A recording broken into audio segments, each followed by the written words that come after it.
Let's go to line number 1 to Bud Lake. Hi, Craig, you're on the air. Good morning, Paddy. How are you? Couldn't be better, my friend. How about you? I'm good, thanks. I'm calling about, there was a meeting held Monday night in Happy Valley Goose Bay at the Friendship Centre regarding Labrador self-governance. And it was attended by about 40 people or so. And I thought it was a very positive meeting, and I'm really glad I attended. What was said? Was it all based on emotion, or was there some nitty-gritty of the details of what's included in independence? No, this was basically just a meeting to find out, how people feel about it, and what kind of interest, was evident. And a lot of people seem to have the same theme, that, they have the feeling that under the status quo, we can't expect much more than we're getting from the government because of our small population, and the only solution seems to be, a self-governance, independence. Have we ever, in unison, looked at the numbers to talk about the level of investment in Labrador? And really, that has to do also with the population base. It can't just be based on the size of the territory itself. Have you ever looked at the numbers? I'm just wondering, because I don't know if you have. I haven't looked at the numbers specifically, but I understand, that we are a very small portion of the population, and we probably do get our share numerically, based on population. But that's exactly our point of why we should, determine our own destiny, because, we can't expect much more under the status quo than what we're getting right now. Yeah, I think it's a tricky one. Now, people in Labrador, well, a couple of people in particular, accuse me of being really one-sided on the issue, when in fact I think we're stronger together than we are divided. That includes the Townie-Bayman Rift and the island in Labrador. How important do you think it is, Craig, that when this gains more and more traction potentially, that there is a hardcore emotions checked at the door, look at what's included in the independence? Because if it's based on emotion, then you're going to fast track to some sort of vote on it. But if it includes all the issues that need to be considered, do you think that there's more required before you go down what is a very tricky road of separating, albeit just in the business of self-governance? Do you think that's important?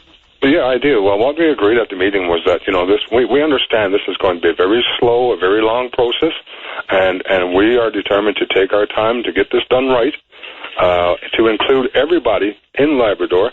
And with social media, with Facebook, we believe that we can do that. We can include everybody. And, at the meeting we decided that, that this was going to be a team effort. There wasn't going to be a single leader. The group, we decided that the only way to go is to take our time, to do this right, to research how it has to be done, and to proceed with it.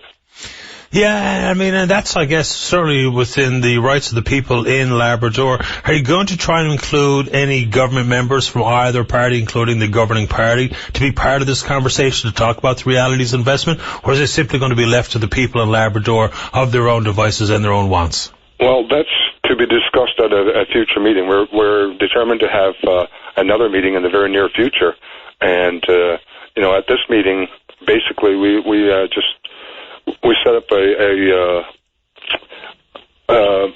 steering committee, basically, to decide what road we're going to take. Yeah. A working group, and we're just going to take it slowly, to try and involve as many people as possible, and let the people who attend those meetings, decide what course we're going to take, who we're going to involve, how we're going to involve them, and take a serious look at this. It seems like the majority of people, I wouldn't say the majority, but a good number of people went there. The catalyst that drove them there was Muskrat Falls. That was basically the main driving force that got me to that meeting. And because you weren't going to receive any of the power from Muskrat Falls, or just the concept itself? No, it's the concept that of the way Muskrat Falls was, like a lot of people here were opposed to Muskrat Falls from the get-go, and I attended a lot of the environmental hearings, and there was a lot of concerns raised, and it seems like those concerns just fell on deaf ears, and we realized that, we got a very small voice here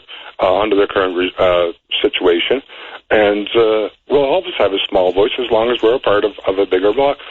Newfoundlanders complain about the way that, they get nothing from Ottawa, but a big difference here that Newfoundland voted to join Canada, and Labrador never ever got a chance to vote when we were given jurisdiction to Newfoundland. And, you know, we didn't ask to be a part of the province. We were, at the time, in 1927, there was a very small population here, of course, and, of course, no resources were discovered. Fishery was probably the main industry. This area here, most of the, in central Labrador, was a trapping industry. Mm-hmm. But, so the 1927 ruling is Canada's Privy Council, though, right? Yes, that came from the Privy Council, and as a matter of fact, it stemmed from an incident that happened in the little community where I'm calling from today, from Mud Lake. Right. Yeah, I've read the stories. Yeah. Mm-hmm. Craig, I'm particularly interested in it. I will continue to follow along with the notion that we are certainly stronger together. I know where the concept and the conversation comes from, so far as the people of Labrador.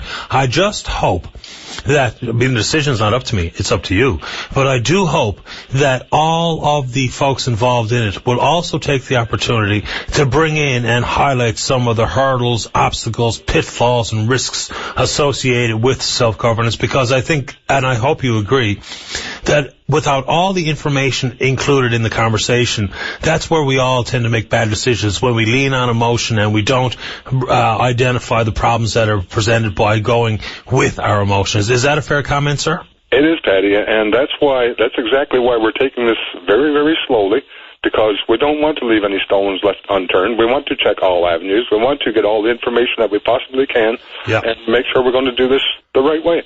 Craig, I hope you and the folks in Labrador take the opportunity to stay in touch with the show to talk about the progress of these meetings, the consultations, and what are the next steps. I really enjoyed the conversation. I'm glad you called. Thank you, Betty. All the best, Craig. Bye-bye. Take care. Craig calling from Mud Lake. The conversation about self-governance in Labrador, listen, it may indeed have been part of the landscape here for the last decades, but it's getting bigger. It is gaining momentum in Labrador, and I'll continue to bring it up because I think it's important to the people of the province. It is to me anyway. If you want to talk about it from either side, please do indeed take the opportunity to join us live on the air.